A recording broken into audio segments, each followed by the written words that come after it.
اب اس میں یہ بڑا اللہ کریم کا بہت بڑا انعام ہے کہ کوئی ایسی ہستی مل جائے جس کے قلم میں تار نہیں، دریا ہوں، سمندر ہوں، اور وہ بانٹ بھی رہی ہو، اور ہمت پہ بات ہو کہ بندہ جتنا دامن پھیلائے، جتنا سمیٹ سکے سمیٹ لے۔ تو یہ تاریخ اسلام میں بھی تبع تابعین کے بعد بہت شاذ رہا ہے۔ لوگوں نے زندگیاں اس میں خرچ کی، سفر کیے، تلاش کیے ایسے لوگ، اور بعض لوگ ایسے بھی دنیا سے چلے گئے جو زندگی بھر تلاش کرتے رہے، انہیں کوئی بندہ ملا نہیں۔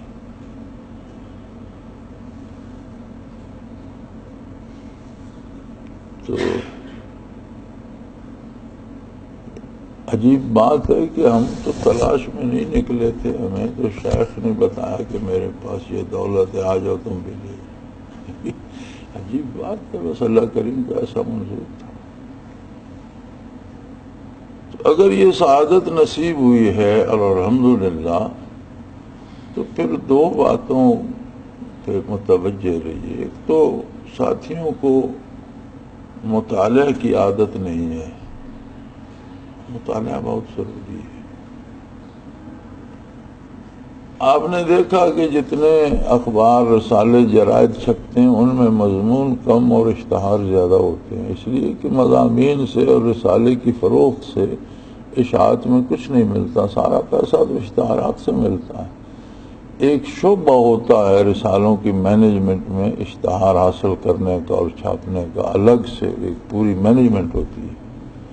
سارے رسالے اسی پہ زندہ رہتے ہیں۔ المرشد میں تو کوئی اشتہار نہیں ہوتا، کوئی ایک دو ساتھی وہ بھی سادہ سا اشتہار ہو برکت کے لیے دے دیتے ہیں، ورنہ کوئی اشتہار نہیں ہوتا، نہ کسی صابن کا، نہ تیل کا، نہ چائے کا، نہ سگریٹ کا، نہ کوئی اچھا نہ برا، نہ کپڑے والوں کا، نہ جوتے والوں کا، کوئی بھی نہیں ہوتا، چونکہ مقصد پیسے کمانا نہیں ہے، مقصد پیغام پہنچانا ہے۔ تو ہم سمجھتے ہیں کہ جتنا اشتہار چھپے گا اتنا کوئی چند لفظ اور چھپ جائیں جو لوگوں کے کام کے ہوں۔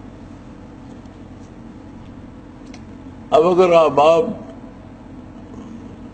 برکات بھی لینا چاہتے ہیں، پڑھنے کا تکلف المرشد کا بھی نہیں کرتے، یہ کیسی عجیب بات ہے۔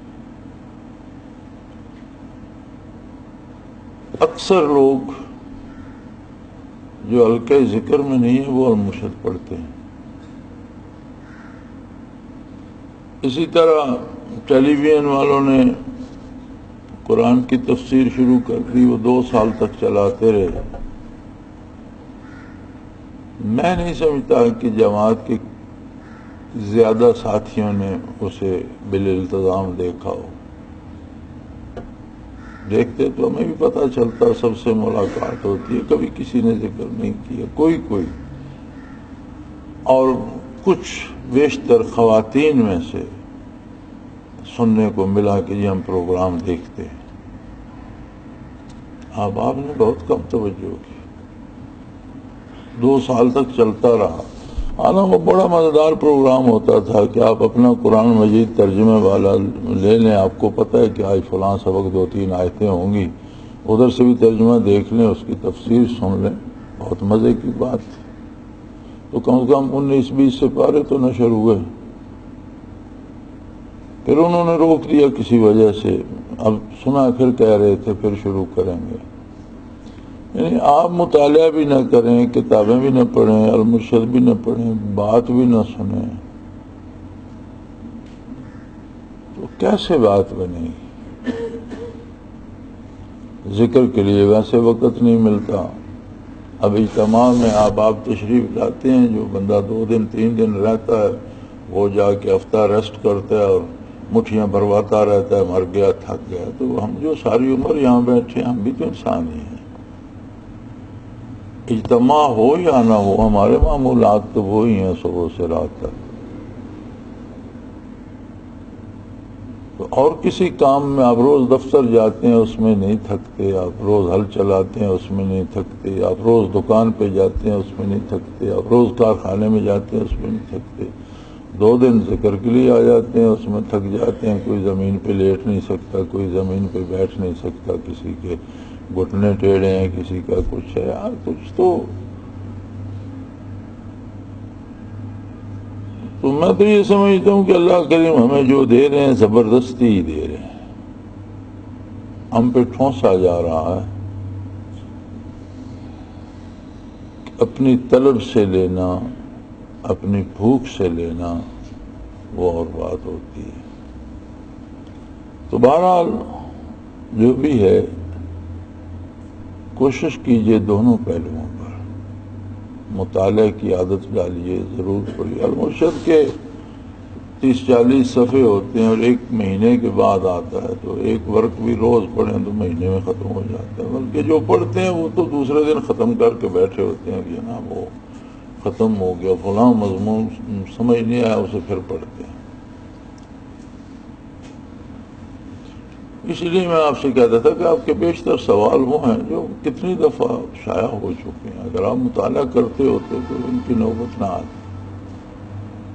اس لیے نہیں کہتا کہ میں سوال پوچھنے سے منع کر رہا ہوں، میرا مقصد یہ تھا کہ آپ مطالعہ کیجئے سیرت نبوی علیہ صاحب الصلاۃ والسلام کے کتنے بے شمار لوگوں نے، گنا نہیں جا سکتا کہ کتنے لوگوں نے حضور نبی کریم صلی اللہ علیہ وسلم کی حیات طیبہ پر اور سیرت مبارک پر لکھنے کی سعادت حاصل کی، متقدمین سے لے کر آج تک بے شمار کتابیں ملتی ہیں، پڑھیں، مطالعہ کریں، ذکر و مجاہدے میں محنت کریں، کیفیات دل میں آئیں تو زیادہ سمجھ آتی ہے، اور ساتھ مطالعہ بھی ہو تو نور علی نور ہو جاتا ہے۔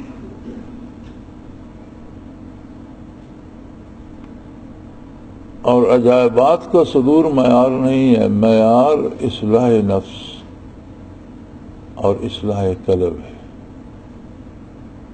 جتنا یقین پختہ ہو، جتنا اعتبار نصیب ہو اللہ کے رسول صلی اللہ علیہ وسلم پر، اتنا سمجھیں کہ ذکر سے فائدہ ہو رہا ہے، اور جس قدر اعمال و کردار میں اللہ اصلاح کی توفیق دے، گناہ سے ڈر لگنے لگے، نیکی پسند آنے نیکی کی طلب آئے، کیونکہ مان تو آخر سارے جائیں گے، بات یہیں آ کے اٹک جائے گی کہ میدان حشر میں تو سارے کافر بھی کہیں گے کہ ہم نے جنت دوزخ بھی دیکھ لی، بار الہ تیری بارگاہ بھی دیکھ، اب ہمیں دنیا میں بھیج، دیکھ ہم کیسی عبادت کرتے ہیں کتنے۔ فرمایا وہ ماننا وہ تب تھا جب میرے نبی کے کہنے پہ مانتے، اب دیکھ کے تو انکار کرنے کی گنجائش ہی باقی نہیں رہ جاتی۔ تمہارے پاس چوائس جب تھی تب تم نے انکار کیا، اب تمہارے پاس چوائس ہی کوئی نہیں تو اب مانو گے نہیں تو کیا کرو گے؟ اب ماننے کا کوئی فائدہ نہیں، اب جاؤ جاننا۔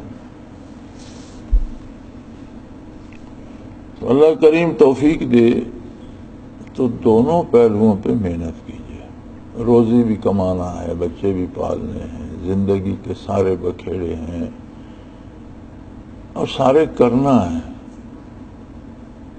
لیکن اگر ان پہ اطاعت پیغمبر کی چھاپ لگ جائے تو یہ سارے رکوع و سجود بن جاتے ہیں۔ آپ صلی اللہ علیہ وسلم نے فرمایا کہ مومن جو اپنے بچوں کو کھانا دیتا ہے وہ بھی اس کا صدقہ شمار ہوتا ہے، اس پہ بھی اسے ثواب ملتا ہے۔ تو عرض کی کہ یا رسول اللہ یہ تو اس کے ذمہ واجب تھا نان و نفقہ، تو فرمایا واجب کی تعمیلی عبادت ہوتی ہے، اب نماز فرض ہے تو نماز کی ادائیگی عبادت ہے نا، تو اگر نان و نفقہ واجب ہے تو واجب کی ادائیگی عبادت ہے نا، تو بچوں کو کھانا کھلاتا ہے تو اس کو اللہ اس کا اجر بھی دیتا ہے۔ یعنی زندگی کا ہر کام عبادت بن جاتا ہے اگر اس پہ نبی کریم صلی اللہ علیہ وسلم کی اطاعت کی چھاپ لگے۔